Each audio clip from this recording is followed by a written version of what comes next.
لعلی آتی کے بالماء، بیٹی اب مجھے اجازت دے، شاید میں تیرے لیے پانی لے کے آؤں۔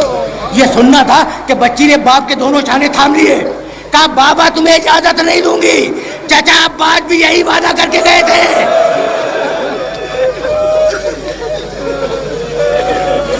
اجرکم اللہ، اجرکم اللہ۔ آخری جملے سننا، بابا تمہیں اجازت نہیں دوں گی، چچا بھی یہی وعدہ کر کے گئے تھے۔ بس یہ سننا تھا کہ حسین نے سکینہ کی آنکھوں میں آنکھیں ڈالی اور کہا بیٹی تجھے معلوم ہے کہ تیری پیدائش کا سبب کیا ہے؟ بس میرے عزیزوں گفتگو کو تمام کر رہا ہوں۔ کہا نہیں بابا مجھے کچھ نہیں معلوم۔ کہا بیٹی سن، میں نے، حسین کہہ رہے ہیں سکینہ سے، میں نے اپنی نماز شب کی دعاؤں میں اپنے اللہ سے یہ دعا مانگی تھی کہ مالک مجھے ایک پیاری سی بچی دے دے جسے میں بہت چاہوں، جسے میں بہت پیار کروں، اور وہ میرے مرنے کے بعد تماچے کھائے میں صبر کروں، اس کے گوشوارے نوچے جائے میں صبر کروں، اس کے کرتے کے دامن میں آگ لگے میں صبر کروں۔ تو سکینہ اس دعا کے بعد تم پیدا ہوئی، میرے مقدر میں شہادت ہے، تمہارے مقدر میں یتیمی ہے۔ کہا بابا یتیمی کیا ہوتی ہے؟ کہا بیٹی جس کا باپ مر جائے اسے یتیم کہتے ہیں۔ بچی نے ہاتھ ہٹا لیا، کہا سدھارو بابا لیکن جانے سے پہلے مجھے نجف پہنچا دو۔